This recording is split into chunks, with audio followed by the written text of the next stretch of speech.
This Week in Startups is brought to you by Braintree. Looking to set up payments for your business? Braintree gives your app or website a payment solution that accepts just about every payment method with one simple integration. Plus, we'll give you your first $50,000 in transactions fee-free. To learn more, visit braintreepayments.com/twist. And Lead Genius. Hire quality leads and customize customer data at scale. Schedule a free demo at leadgenius.com/twist. That's what it's all about, man. They said money is the root of all evil. What? Funny how it feeds my people. Yeah. We ain't gonna live like equals until we get the money, spend the money, and defeat you. Yeah. Money is the root of all evil. What?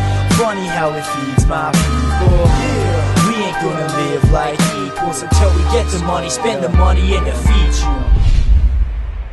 We're going to meet David Rusenko from Weebly, which he started in his dorm room and has had great success. And I had asked my good friend Roelof Botha, what's the most interesting company that nobody knows about yet, or that might be a little under the radar? And he told me Weebly. So please welcome Roelof Botha and David Rusenko. All right, here they come. Okay, welcome. How's it going?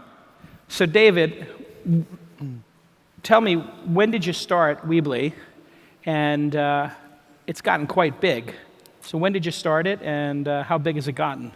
Yeah, so we started it, again, out of our dorm room at Penn State in 2006. Started working on it in February 2006, working on it throughout that year. Applied and got accepted into Y Combinator in November of 2006. And then moved out here to the Bay Area to start working on it full-time in January of 2007. Got it. And you have some statistics, I think. Let's pull them up. Yeah, we do. Pull up the deck. Let's see if they're It'll come up with a courtesy monitor. Let's see. But you pull the deck up. There we go. Boom. Okay, cool. Yeah, so, I thought, if you haven't heard of Weebly, I thought I'd just, give you the super abbreviated version of our story. But, basically we, like we said, we started out of the dorm room in 2006, moved out here in 2007. It's been a pretty crazy ride. We have gone from 0 people per month visiting a Weebly site in 2007, all the way to, let's see here, 6 million in 2009. To 100 million in 2011. Now, these are people every single month that are visiting a Weebly site. One of the major pertinent milestones recently was that we raised a $35 million round from Sequoia and 10 Cent in 2014 at 455 post, and actually haven't spent any of that cash yet. So, today we have over 250 million people every single month that visit a Weebly made website. Now, just to put that number in perspective, that represents about 33% of the US population every single month that makes a Weebly site. I think it's a super cool statistic because all these sites are made by entrepreneurs themselves, people who are starting a business, they have this idea and need to get that online in order to grow that business. I think a really cool statistic is 7 entrepreneurs every single second publish their site, which kind of blows my mind. So, just a little bit of statistics and data to kind of put that in perspective. And are these individual websites, corporate websites? What are the type of websites that are being built? Are you in the sort of Squarespace, Wix kind of category of small business owners? Is it companies? Who's using the platform? We really like the word entrepreneurs, and this is like a broadly defined word. It's not necessarily, it includes tech entrepreneurs, and many YC companies get started by hosting their site up on Weebly, but it is coast to coast, it's across the US and across the world. And 2/3 of people creating a site on Weebly consider themselves an entrepreneur. Got it. And Roelof, when did you become aware of this company? How did Sequoia find the company? Were you at demo day, or did you get a tip off? And what attracted you to the company and the opportunity? Well, we probably met in 2008, I think. Mm-hmm. And I ran into Paul Graham at an event at Facebook. It was a developer event. And this was years after we initially met. And he just whispered in my ear that I should reconnect with David because they were doing really, really well. So I called David and set up a meeting. I went to visit him in their office in San Francisco. I think you maybe had 7 or 8 people at the time working at the company. And I was really impressed with the founders, candidly. the way in which they built this company, the way in which they bootstrapped and became profitable with no paid-in capital. They had a real sense of solving the problem for their customers and figuring out a way how to ring the cash register right from the get-go. So from that, we introduced them to the partnership, and we became involved, I think, about 4 or 5 years ago. We partnered with the company.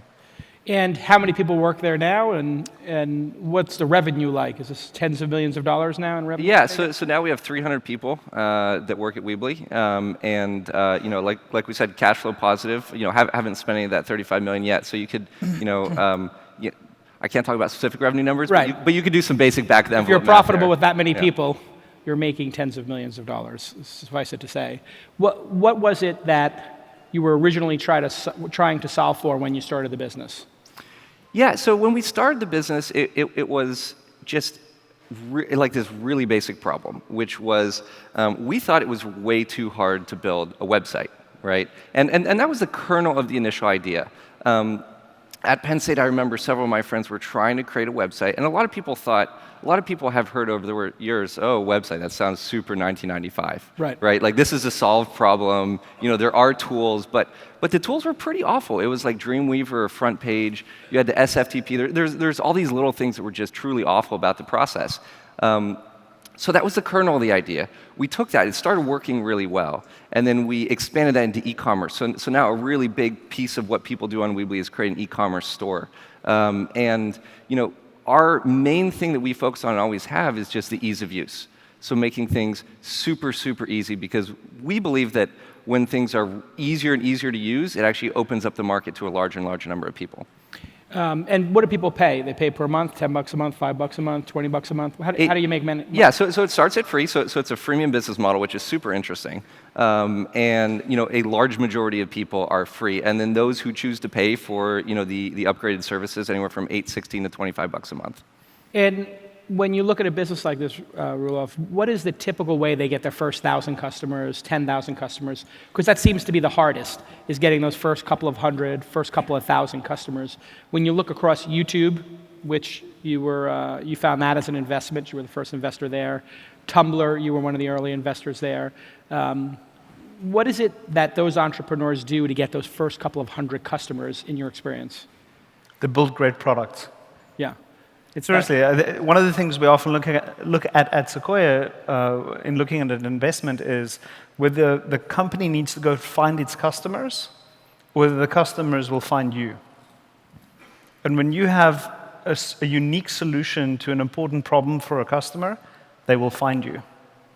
And the way that Weebly has grown, the reason they're so profitable is because the company has a great product that spreads through word of mouth. People land on Weebly sites, they want to figure out how to do it themselves, and they find out from friends or colleagues about Weebly. We don't have to spend huge amounts of money on sales and marketing to try to get people to use the product. So when you're working with young companies, your advice to them is to get the product dialed in first before trying to put any kind of accelerant on it, if any. Exactly. Then what do companies typically use Sequoia's money for? If it's all so rosy and everybody just grows because of word of mouth, when you give them $35 million, do you want them to just sit on it like this, or are you pushing him to say, like, hey, maybe we should do some radio, maybe we should do some TV? At what point do you see people kicking in and spending money on acquisition, or do you see companies actually doing that successfully? Well, it varies. I mean, some of the money initially is used to expand the product and engineering team. So it might be that you have the kernel of a beginning, but I haven't met any of our entrepreneurs who feel satisfied with the product they have. As good as it may be, every single entrepreneur is always thinking about all the things that they still want to do right. They've got a wonderful roadmap, and the product is never done. So a lot of the investment goes into product and engineering and design. And obviously, once you have the formula right, it makes sense to add fuel to the fire. But you need to get that kindling going first. And you don't want to smother the fire too early with extra fuel.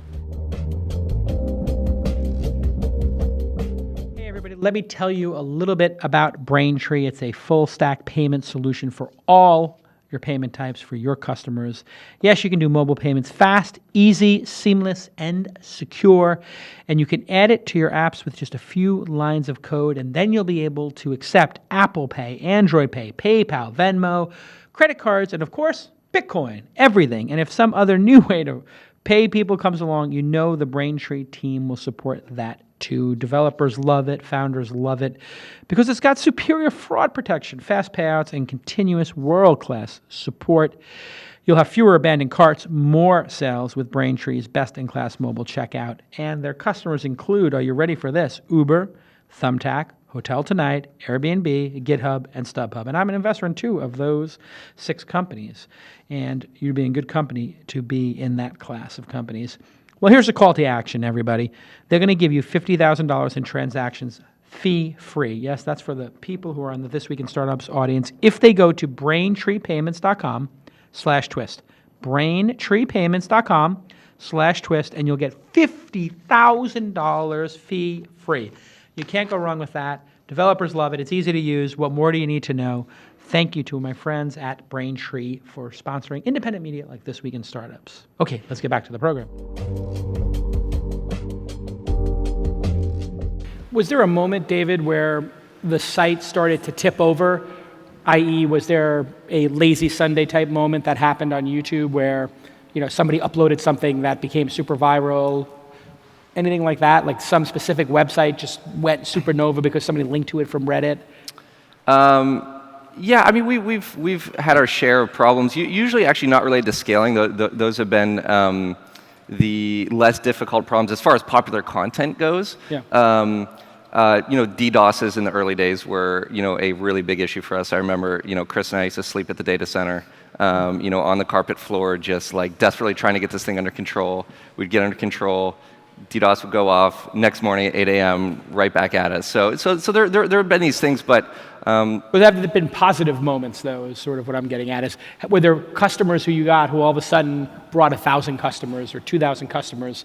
Were there things that you did intentionally or unintentionally that just sort of accelerated the growth? Yeah, I mean, okay, so from a growth context, I mean, I do remember one, and so we have over 30 million people that have signed up and created a site on Weebly. The large majority of those have been entirely via word of mouth.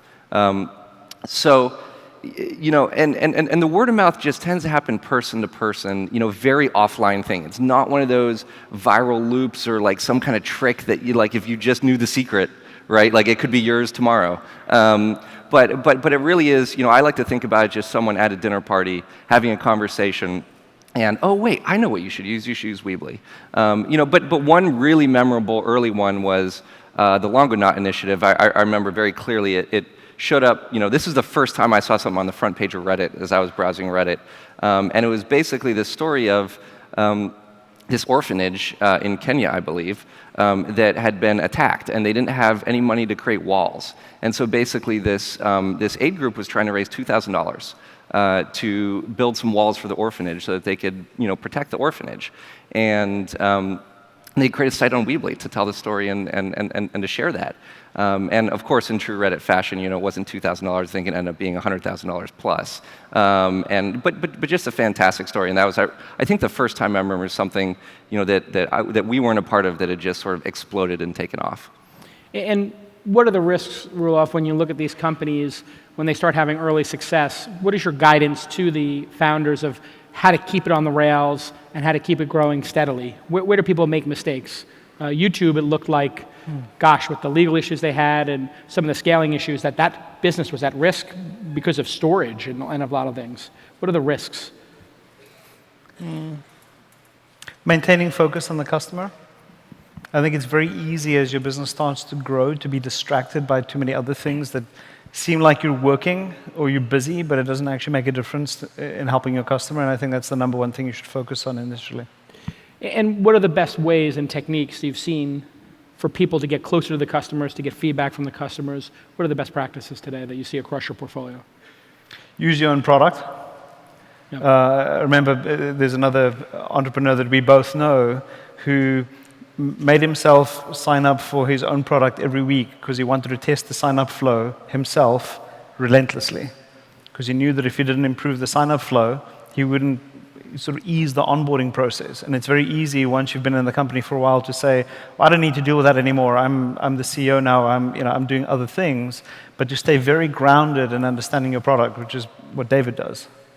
David, what do you think, looking back, were some of the mistakes you made that other people could learn from in terms of growing the product? If you could change things, were there places you didn't invest enough time, places you maybe got distracted?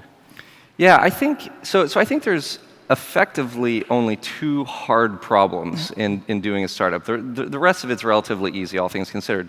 One is product market fit, and we've talked about that quite a bit, and that is a really, really fucking hard problem. Yeah.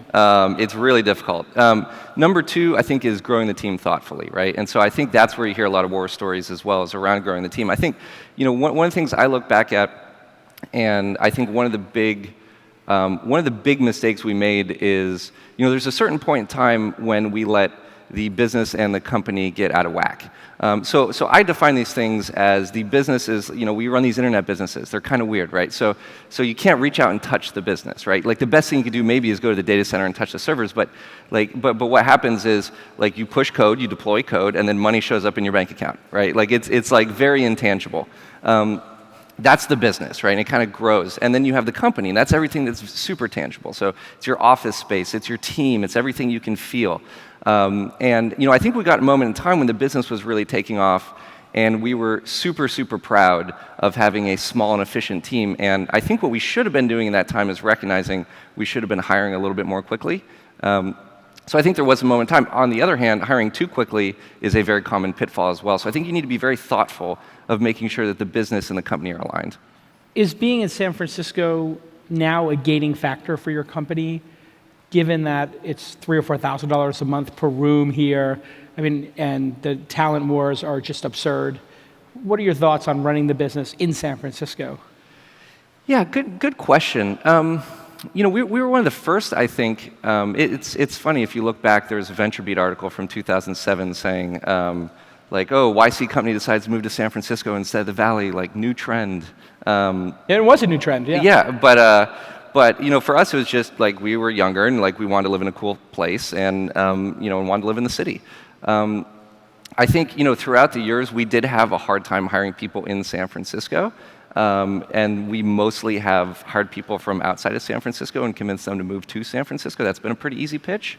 And then these days, I think we've finally gotten to the point, with the company, with the culture, it is an appealing place to work, and so it's been a little bit less difficult to attract talent in San Francisco lately. But I think for the first maybe call it 7-8 years of the business, it was very challenging. What's your advice, Roelof? I mean, it feels like running your company in San Francisco is a 50% premium or a 30% premium to Oakland or even in the South Bay, let alone Los Angeles, Seattle, New York, other places.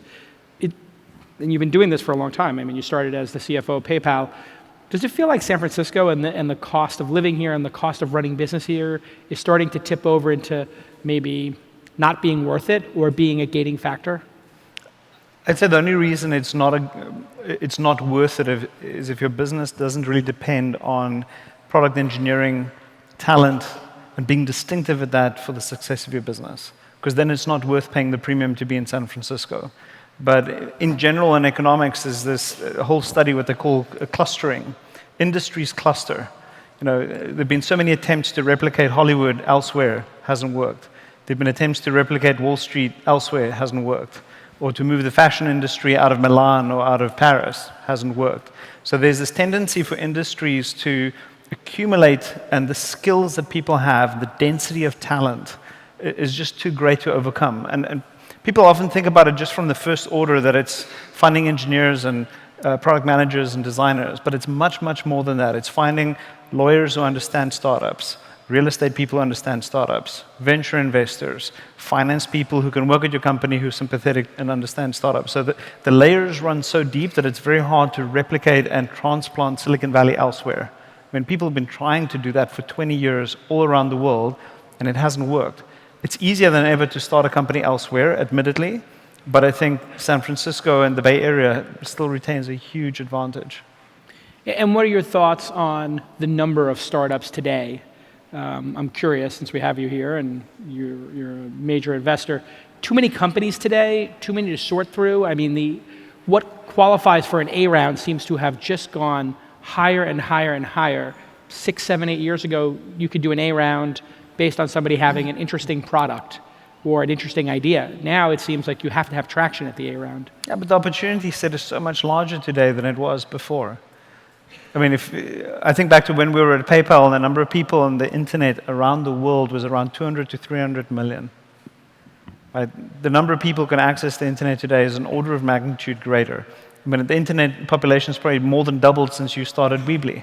So the scale of the opportunity is so much larger, and especially with mobile devices being accessible, I think it's very hard to complain or to judge, there are too many companies. If it's so easy for people to get going and they have a great idea, great. Let 1,000 flowers bloom.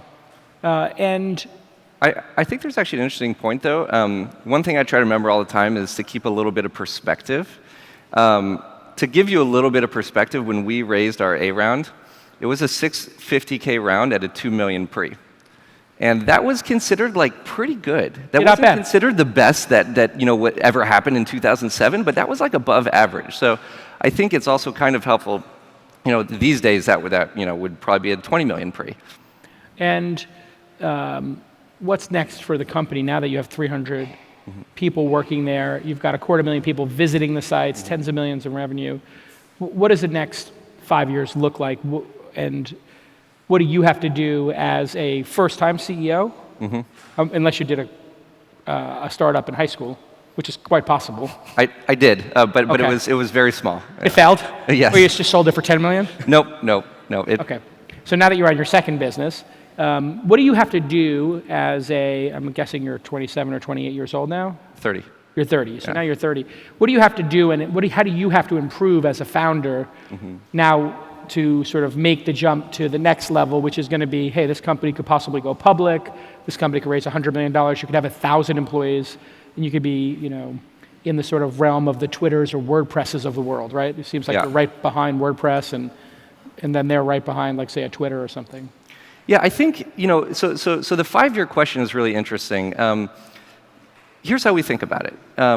What we started doing is, people are starting a business. And I think 30 years ago, the primary challenge would probably be distribution, right? So how do I get my product on the shelves? But today, distribution, if you have a good product, is effectively free. It's like front page of Reddit, and then everyone knows about it. So, people's hardest challenge today, and this might not be something we're all aware of because it's not ours, but for most people, their hardest challenge is technology in getting started now. It's the requirements for what they need to do just keep increasing with not only, it's not just a website, but it's an e-commerce store, and it's social, and it's, advertising, and PPC, and email marketing, and all this stuff. And, our vision is, more and more as we have, we're seeing basically the death of the 9-to-5. Decentralization of work. We're seeing it across platforms, right? You're seeing it whether it's ride sharing, whether it's renting out your apartment. This I think will be the major conversation of the next decade. And we think as that plays out, people need a platform they can leverage to basically power their startups, right? To power their entrepreneurship. And so, what's next for us over the next 5 years? We started with websites, we started with e-commerce stores. Those have been the two big pieces. We just launched Carbon 2 weeks ago, and that's really the vision that we're going to continue executing on. What's Carbon? So Carbon's the third generation of Weebly platform. Comes with a bunch of stuff around, mobile editing from your phone. I mean, I won't bore everyone with the full list of features. But mobile first, it sounds like. It is, and a big piece is plugging the whole ecosystem into one place. So if you're, starting a business and you want one place to look at all of your data where it all interacts really well, and not everything's just completely scattered, it brings it all together. So I think that's sort of our vision for the next 5 years. Now, in terms of what you need to do as an entrepreneur, as a CEO, I mean that's not just 5 years. That changes every single year. Yeah. Do you know what you have to improve on? You know what you have to add? I like to say that my job changes every year. And for about 3 months, I don't realize that I'm sucking at my new job because I didn't realize my job changed. Yeah. And then I figure that out, and then I learn my new job, and then I have a good 6 months where I'm good at it, and then sort of rinse and repeat, back to learning, which is really fun. I think the cruel irony is every time your job changes, everything that made you really good at your last job makes you really bad at your current job. Yeah. So you just need to completely break habits, learn like a new way of doing things, but it's fun. Do you agree with that? The sort of every year you got to sort of what made you good last year might actually hurt you next year. I mean, if you take it to a logical extreme, when you first started the company, you were writing code, and you were literally getting it off the ground.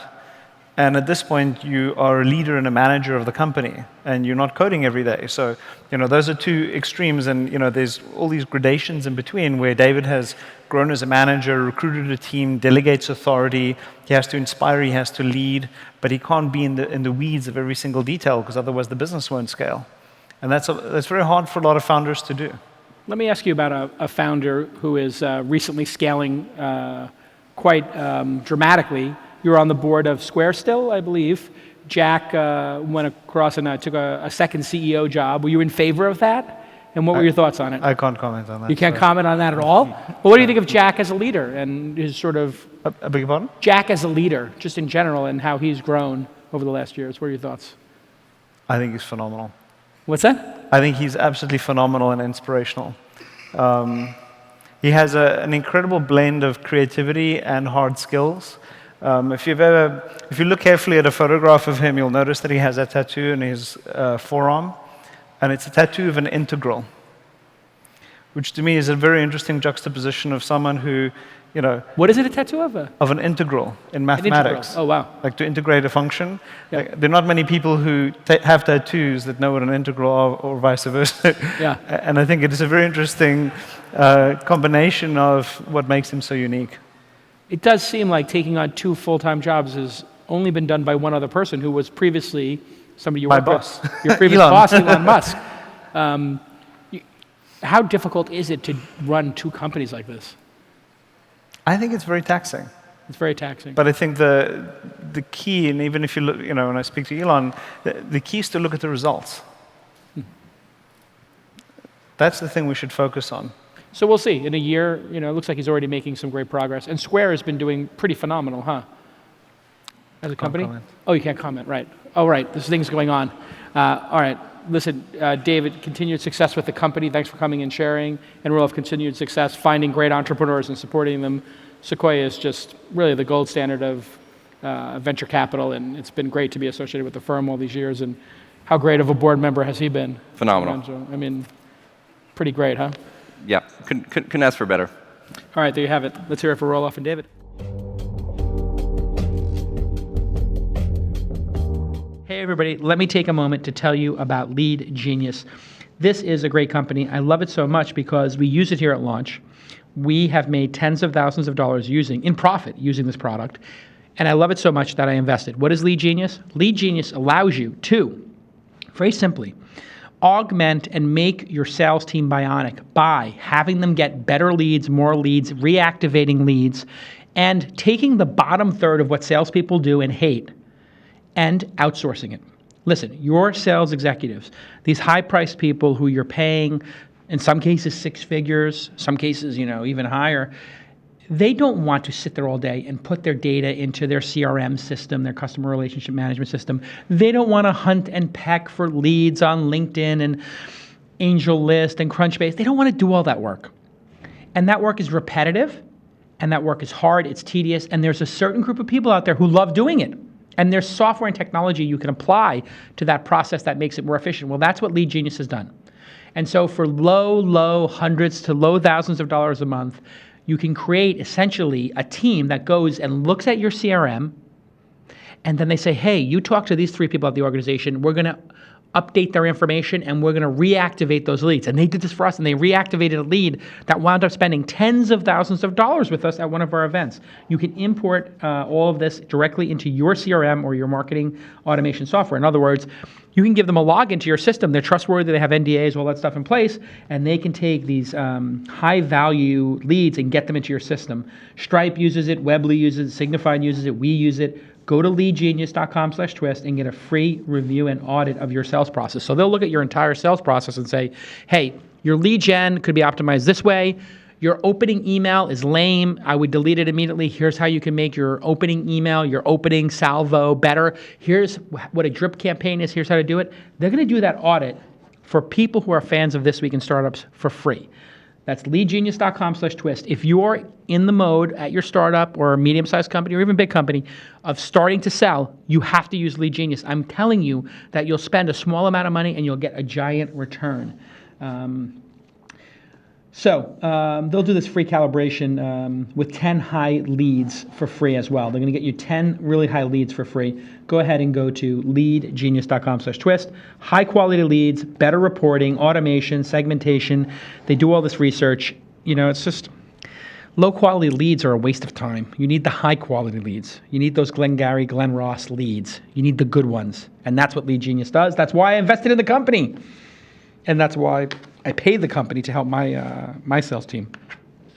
All right, let's get back to this amazing episode. So one of the fastest growing segments, as we all know, is the on-demand economy and services. It was an area that people really didn't want to touch for many years in the internet industry, and now it's become one of the biggest. And with us is Leah Busque, who is from TaskRabbit. Join us, Leah. Welcome, Leah. Here she is.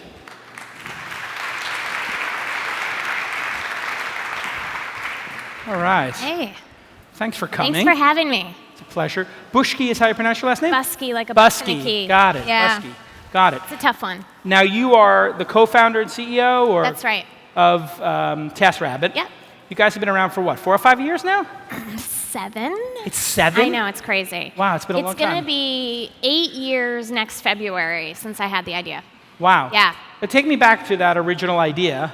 What was the original idea, and how long did it take you to build your MVP, as it were, your minimum viable product? Yeah, so I initially had the idea back in, it was February of 2008. And I was living in Boston at the time. I was working at IBM as a programmer, and I was really bored with my job. And You do realize IBM is the main partner of the conference. well, I've got to It's say, an exceptional place to work, it is.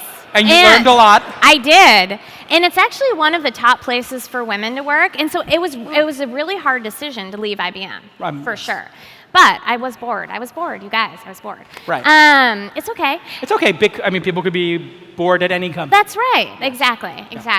Very good. And so it was cold and it was snowing outside and we were getting ready to go out to dinner and I realized we were out of dog food.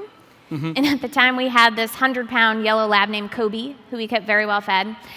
And I thought there's got to be a way to connect with someone in my neighborhood immediately and say we just need this bag of dog food. It's such a simple problem. Why isn't there a simple solution? And so literally we had called a cab to come pick us up. And before the cab came to our house, I'd grabbed my iPhone, which had just come out a few months earlier, which is kind of crazy to think about. But I got on my iPhone and I said, if such a site existed, what would it be called? And the first thing that came to mind was runmyerrand.com. And so I typed that in, and the domain name was available, and domains are never available. So I bought it on the spot, and 20 minutes later, I hated the name. But I thought, let's see how far I can take this idea under this name. And I ended up quitting my job at IBM about 4 months later, in June of that year, and to start the company. And the company got to scale off of people putting up jobs, and this is, I think, a lot of people's original impression of the company. I know it was for me, of just put up any gig, anything, and put a price on it. Right. And then it was a marketplace. People could say, I want to take that job, or I don't want to take that job. Yeah. And that was a couple of years of experimenting with that format of the product. What was the good part about that product? What was the downside of that product? Why did you change? Yeah, there are definitely pros and cons. And, back in 2008 when I started, I was definitely taking inspiration from eBay and Craigslist and some of those early players in peer-to-peer marketplaces. And so I started with an auction bidding model. And that really worked to start. People loved sort of the gamification of it. They liked putting the need out that I need someone to grab my dry cleaning. Few taskers would bid on the job. They would choose who they wanted to work with based on price and availability. But the problem with that is there was a lot of back and forth, and it took a long time. And so you mentioned, in the intro, we're in this age of on-demand services. Back in 2008, it really wasn't on-demand services. It was more what I called at the time service networking. It was just connecting with other people in your community that you could trust to get things done. But there wasn't really a sense at that time that it needed to be instantaneous. And now it's instantaneous. Yeah. And so the big shift we made was a couple years ago.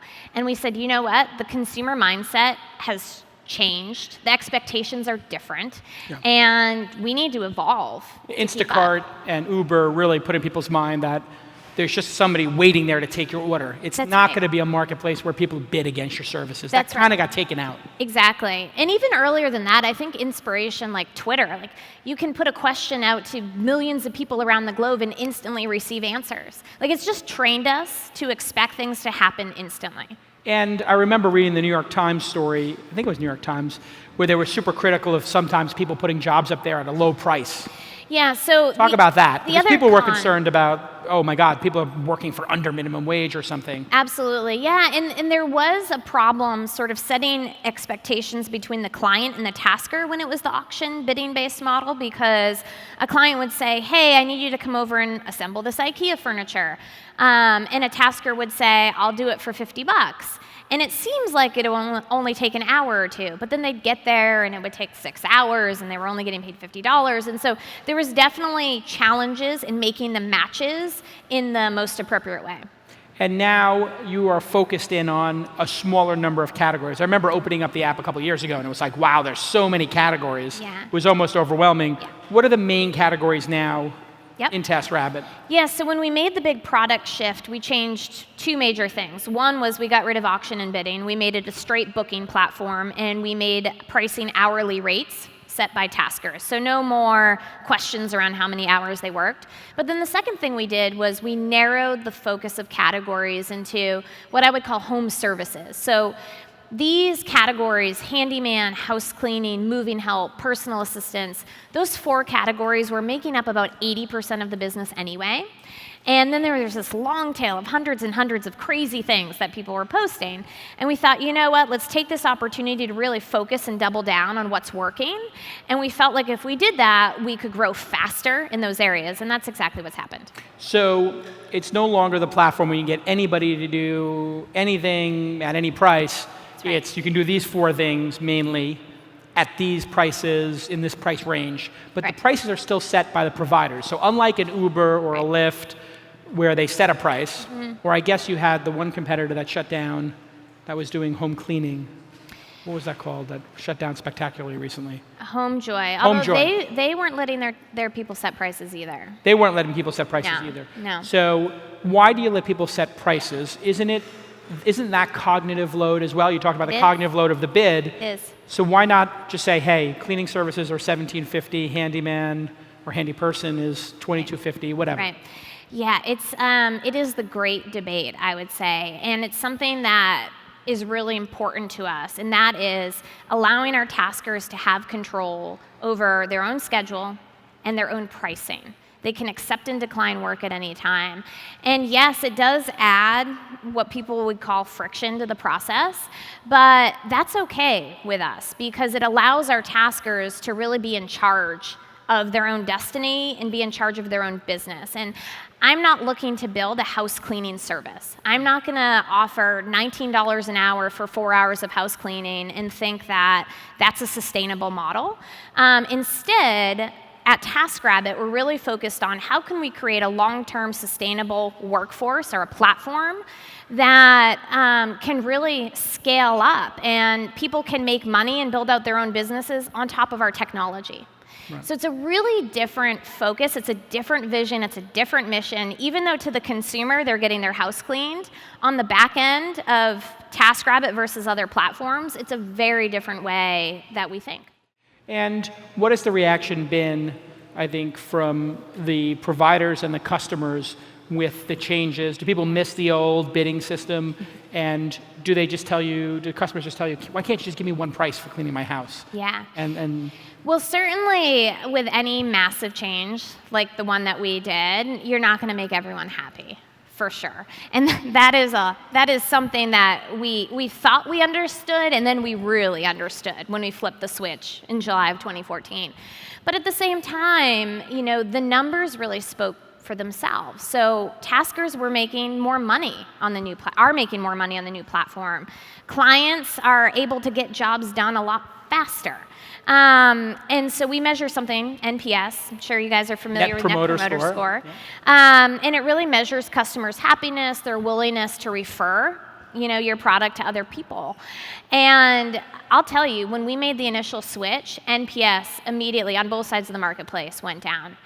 But we stayed the course because we knew that the metrics underlying in the model were working, and now we've seen NPS shoot up in a way where it's never been before. So, how has the business grown? Because a lot of people were looking at TaskRabbit saying, oh, early pioneer. Right. You might wind up being the person who goes up the mountain first, gets all the arrows, Right. and then everybody in separate verticals out-verticalizes you. Yep. How has it been since you made the changes, and how did you avoid that fate, which I think a lot of people said, hey, TaskRabbit's not going to make it, it's just going to get knocked out by people doing verticals. That's right.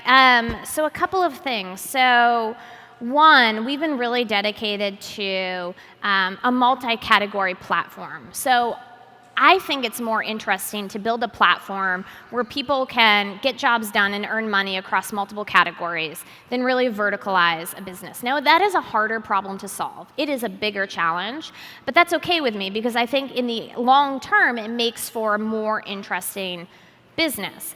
Now, having said that, certainly the competitive landscape in the last 2 years has become just insane. Right. So many players, different verticals.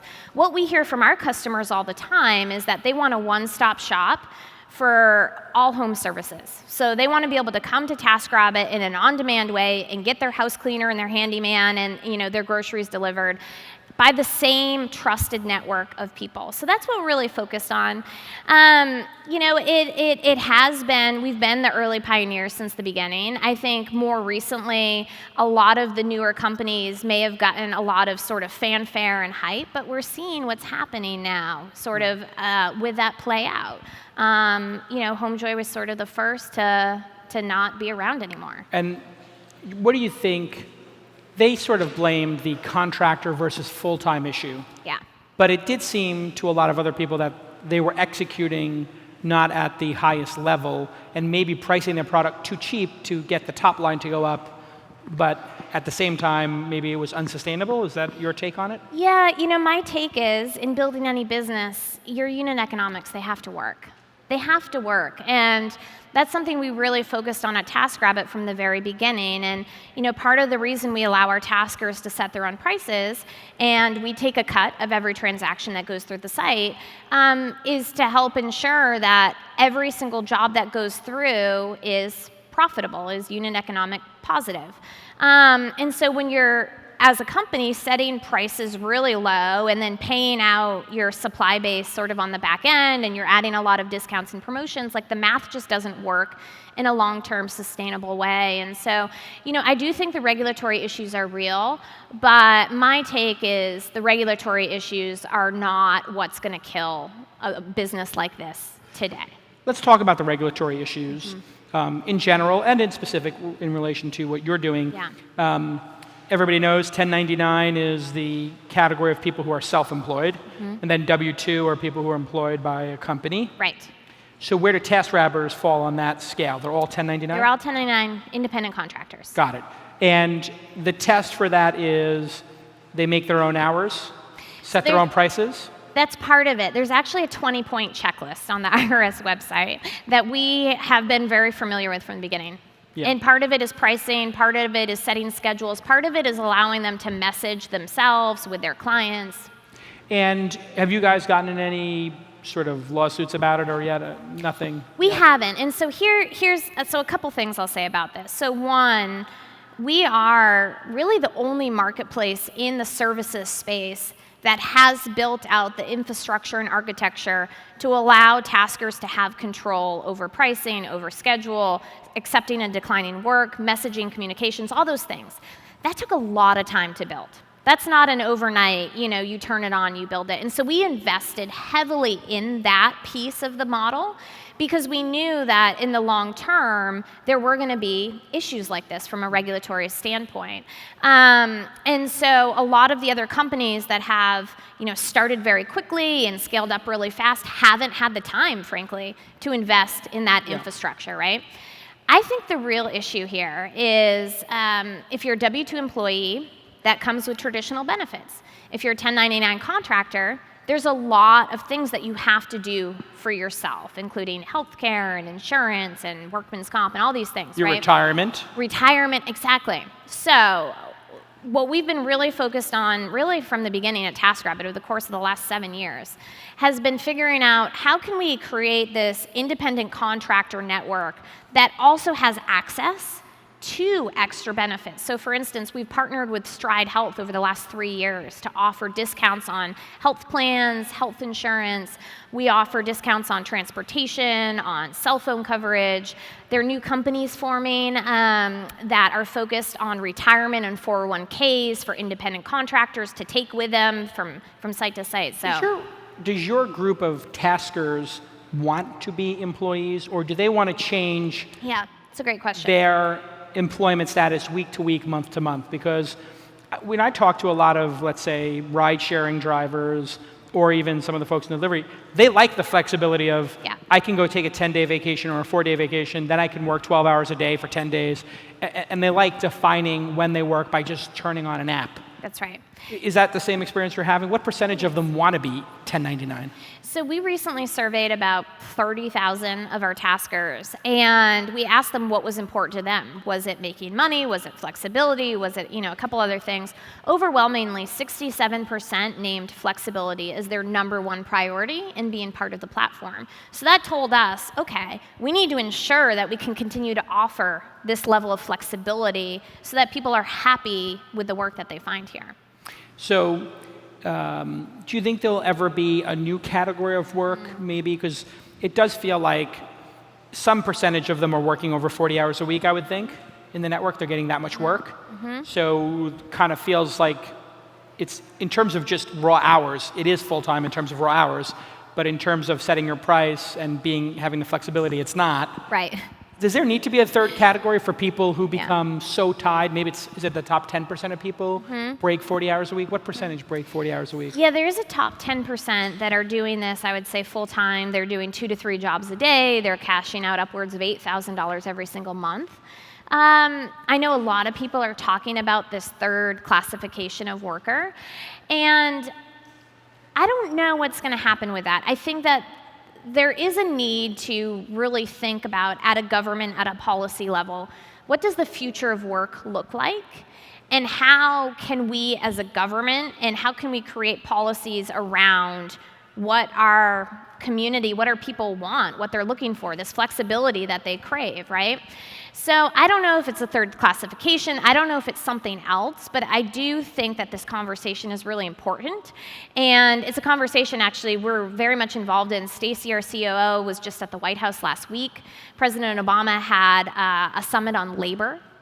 And it was very well attended, very well publicized. Stacey did a great job just talking about, at TaskRabbit, how we're different and how we think about the importance of creating that flexibility in architecture, but also, like, what can we get as support from the government in order to make this a long-term, sustainable future of work plan? What does the average hourly rate wind up being compared to, say, the federal and state minimum wages? I think here we're at $10 in San Francisco. It's about 5 times the federal minimum wage is the average hourly rate on So TaskRabbit. $35 an hour. That's right.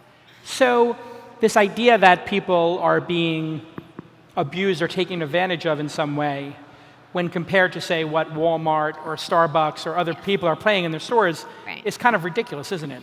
It is, and I think it's easy for people to lump in TaskRabbit with a lot of companies. And I'm not saying all of these sharing economy companies, whatever you want to call it, are on-demand companies, right, are doing the right thing by their suppliers. But I know we are, and I know we're trying really hard to make this a long-term sustainable model.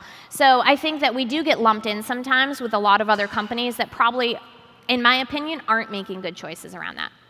Is there a geographical arbitrage that these companies are predicated on in some way? Which is to say, gosh, living in San Francisco, it's $3,000 or $4,000 a month for a one-bedroom, but living in Daly City, it's half that amount, and then living somewhere in the East Bay, it's 20% of that amount. It might be $1,000 a month or $800 a month, an hour and a half from the city. Do you think a lot of people are living a rural footprint in terms of cost while earning an urban salary. Do you see this? So interesting. People, because it does seem to me like if we had the Hyperloop going 3 hours out, Right. we could fix all these problems. Yeah, it's interesting. We do see some of that. I mean, not 100% across the board, but you remind me of a story of one of our elite taskers. We have this elite category that you earn over time. And he lives up in Napa 3 days a week on a boat that he's restoring. He's a very skilled handyman. And he comes down to San Francisco the other 4 days a week. And he does 2 to 3 jobs a day on TaskRabbit. He's earning about $8,000 a month. So 4 days a week. $100,000 a year, That's working right. 4 days a week. That's right. And living up in Napa and restoring his boat in his free time. Right, something's going well in the economy, I think. So tell me, how is your company growing? How many full-time employees is it now? How much have you raised? Yeah. Because I know that it was, I wouldn't say necessarily struggling, but it was unclear what was going to happen. And then I think the last year or two has been really good for you. It has been. It has been really good for us. So it's funny because we just put our heads down and really executed for like 3 years. We didn't raise any money. We had raised a bunch of money already. We really got the product right. We got product market fit. We really started to scale really fast. And so, in the last 12 months, we've grown over 400%. Wow, 4x. 100%, yeah. We've, since the beginning of the year, have been hitting double-digit growth month over month. This is the first time I felt like the product, this new product, just really works. People are really loving it. Taskers are making a ton of money on it. And we can actually start investing in some paid acquisitions, some paid performance marketing in a way we've never done before. Because you can actually predict the lifetime value of some of these customers and what service providers' value would be to you. Again, the unit economics to me, and I was a math major in college, the numbers have to work for me to understand, right? You guys get 20% of what they earn, 25%? We actually get 30%? 30% on the first job, and then we drop it down to 15% on each additional job. On a weekly basis, monthly basis, how does it work? Just every time a job occurs on the system. So would that be if I was the client, the first time you get 30%, and then if I use the same provider, it goes to 15%? Again. That's right. And you made that change We made so that people didn't go off network? Well, it certainly helped that, but we also felt like we should incent clients and give them a break for recurring work, and we shouldn't charge them the same service fee every time because they've already set up that relationship and all the infrastructure is already there on the platform. So if I find a great cleaner and I'm using him twice a week, there's no reason for me to pay 30%. But the first one, it's a nice bounty, but after that. And so do people go off network, and how do you incentivize them from taking the relationship offline and saying, hey, let's cut out TaskRabbit's 15%? Yeah, I mean, of course, with any marketplace business, there's always gray market. eBay sees this. Every company sees this. So we're not so naive to think that it never happens. But we really feel like you have to be creating enough value on the platform for people to want to stay. Right. Like they have to see the value in that 15% fee. And so the things we do are, one, we have $1 million insurance guarantee for every single task that goes through the site. So that's a huge incentive to be on network. On network. We also offer all of the payments, and just payments is easy. We take your credit card once, and then the tasker can just bill you every time they come. You never have to have a check or cash on hand. People love that. And then dropping the service fee, frankly, really incented people to say, like, this is worth 15% of my job. How many employees at TaskRabbit now? So there are about 50 people, mostly based in San Francisco. We have an office in London as well. And how many cities are you operating in? We're in 20 in the US, and then London was our first international market.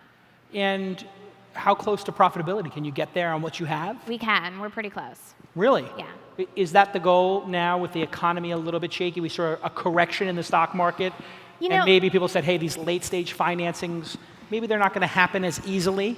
You seem like a company that actually would be impacted by that. No, absolutely. I think that's true. I mean, I started this company in 2008. I went out to raise money in September of 2008. Perfect timing. Perfect timing to raise money now. The worst financial crisis in the history of the markets. Exactly. So this company was born at a time where you really did have to be scrappy and thoughtful and capital efficient. And I think that's really influenced our DNA over the last 7 years. And we've seen the economy shoot way up, and we've raised a lot of money as the economy increased.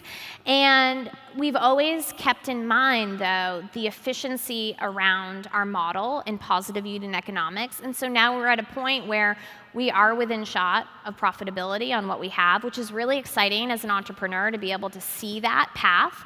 But time will tell what path we take. We could decide, you know what, let's go out and raise a big growth round and let's do global international expansion and let's really double down on the model.